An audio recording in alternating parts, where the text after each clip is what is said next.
नमस्कार, आप देख रहे हैं अनोखी आवाज और मैं हूं आपके साथ अनुष्का।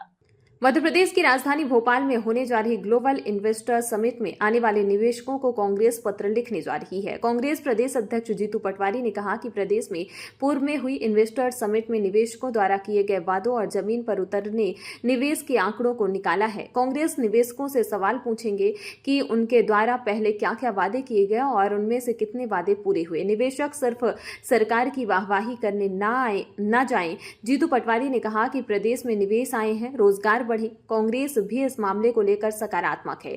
साथ ही मीडिया से चर्चा के दौरान कांग्रेस प्रदेश अध्यक्ष जीतू पटवारी ने उपनेता प्रतिपक्ष हेमंत कटारे का बचाव करते हुए कहा कि 20 साल पुराने मामले में एफआईआर सिर्फ इसलिए की गई क्योंकि हेमंत सरकार पर लगातार निशाना साध रहे थे। यह आपराधिक मामला नहीं बल्कि सिविल केस था। वहीं प्रदेश में 300 से ज्यादा अधिकारियों पर लोकायुक्त की कार्रवाई चल रही है, लेकिन सरकार अभियोजन की स्वीकृति नहीं दे रही। सरकार सिर्फ उन लोगों पर कार्रवाई करती है जो उनके खिलाफ आवाज उठाते हैं। मेरा सवाल है मोहन यादव जी से कि हेमंत कटारे जी पे आपने जो एफआईआर की, क्या ऐसा एक ही केस है पूरे प्रदेश में? इस समय ऐसा अलॉटमेंट नहीं हुआ था और फिर सबके साथ एक जैसा व्यवहार क्यों नहीं हुआ? जिन अधिकारियों की इसमें संदिग्धता थी उनको आपने क्यों छोड़ा? आपका सीधा सीधा मामला बनता है कि आप राजनीतिक प्रतिशोध से बात काम करना चाहते हैं। मैं चुनौती देता हूं मोहन यादव जी को। हेमंत कटारे जी के साथ पूरा कांग्रेस परिवार एक एक है और एक एक हमारे जनप्रतिनिधि, हमारे विधायक, हमारे पदाधिकारी, सारे राजनीतिक नेता चट्टान की तरह खड़े हैं। आप इस तरीके से अगर लोकतंत्र को दबाने और डराने की बात आपके मस्तिष्क में है तो कृपया करके आपका इलाज करा लें। ये निकाले ये कीड़ा। हम उन लोगों में से है नहीं कि आपके इस व्यवहार से डरेंगे। और जहां तक प्रश्न है इस पूरे प्रकरण का टेक्निकल, ये सिविल का मामला है। आपने नहीं, ये अपने सिविल का मामला है, तो आपने इसको इस तरीके से क्राइम प्रेजेंट करके क्या कहना चाहते हैं? क्रिमिनल केस करा क्यों आप? अगर ये सिविल का था तो सिविल के तरीके से इसका आर्ग्यू सरकार की तरफ से हो सकते थे और कोई गलत बात थी तो उसका कोर्ट संज्ञान लेती, पर ये एफआईआर करना सिर्फ मैसेज डराना। तो मैं समझता हूं हेमंत का जैसा व्यवहार है, जैसा उसका स्वभाव है, वो डरने वालों में से तो नहीं है। अरे सच तो ये था कि प्रेस कॉन्फ्रेंस लेके उन्होंने कुछ साक्ष्य दिए और भूपेंद्र सिंह ने कहा मैं राजनीति छोड़ दूंगा। उस दिन से चुप हो गए। आज वो राजनीति कहाँ है? छोड़ी कहाँ है? इस्तीफा कहाँ है? आपके नेताओं का चाल चरित्र चेहरा हो कैसा गया है? करप्शन इतना कि सौरभ शर्मा के केस में पूरा लोकायुक्त और पूरी भारतीय जनता पार्टी की सरकार सिर्फ इसमें लगी है कि रफा दफा कैसे हो जाए। जो बड़े मगरमच्छ है उनको छोड़े कैसे? जो वो लाल डायरी है जिसमें सबके नाम है वो सार्वजनिक कैसे नहीं हो?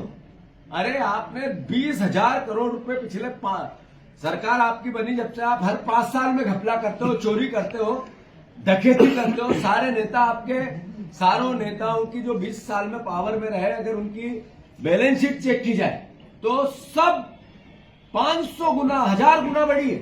तो ये पैसे आए कहां से? आम आदमी गरीब होता जा रहा है और बीजेपी के नेता जो पावर में है उनकी 500 गुना, 1,000 गुना बैलेंस शीट बढ़ गई। ये कैसे हुआ भैया? करप्शन आप करो, चोरी आप करो, डकैती आप करो, प्रदेश के को कलंकित आप करो और एफआईआर कांग्रेस के नेता पर। ये कांग्रेस पार्टी बर्दाश्त नहीं करेगी। करना चाह रहा था प्रदेश की जनता के आपके माध्यम से कि जो इन्वेस्टर आने का, प्रदेश में अपना इन्वेस्ट लगाने का जो सरोकार होता है, जो सोच होती है, जो प्रयास होता है, ये पवित्र होता है। और मैं मानता हूँ इस बात को कि हम जरूर विपक्ष में हैं, पर हर बार सरकार को क्रिटिसाइज़ करें और ये कहें कि इसमें ये कमी है, ये मैं समझता हूँ एक अच्छे और स्वच्छ लोकतंत्र को की ओर नहीं ले जाता है। पर सवाल ये है, हम आपके माध्यम से सारे इन्वेस्टर जिनको निमंत्रित किया गया है, मैं उनसे प्रार्थना करना चाहता हूँ वो आए और ज़रूर सरकार की नीतियों पे बात करें, ज़रूर आधारभूत सुविधाओं पे बात करें, सरकार की ऐसी नीतियाँ बनाने के लिए प्रयास करें जिससे आपका उद्योग यहाँ पनपे और फले, जिससे यहाँ रोजगार मिले, यहाँ की आर्थिक स्थिति सुधरे। पर आप पूजा की सुपारी बने, शोभा की सुपारी नहीं बने। सिर्फ आएँ और यहाँ पर विजुअल बनवाएं, मीडिया की हेडिंग बनवाएं और अच्छे और बहुत महत्वपूर्ण भाषण दे के चले जाएं और मध्य प्रदेश को एक बहुत बड़ा गोल जीरो मिले। ऐसा पूर्व में हुआ। मैं सरकार से सवाल करना चाहता हूं और हम इसके लिए अलग से भी प्रेस कॉन्फ्रेंस कर रहे हैं।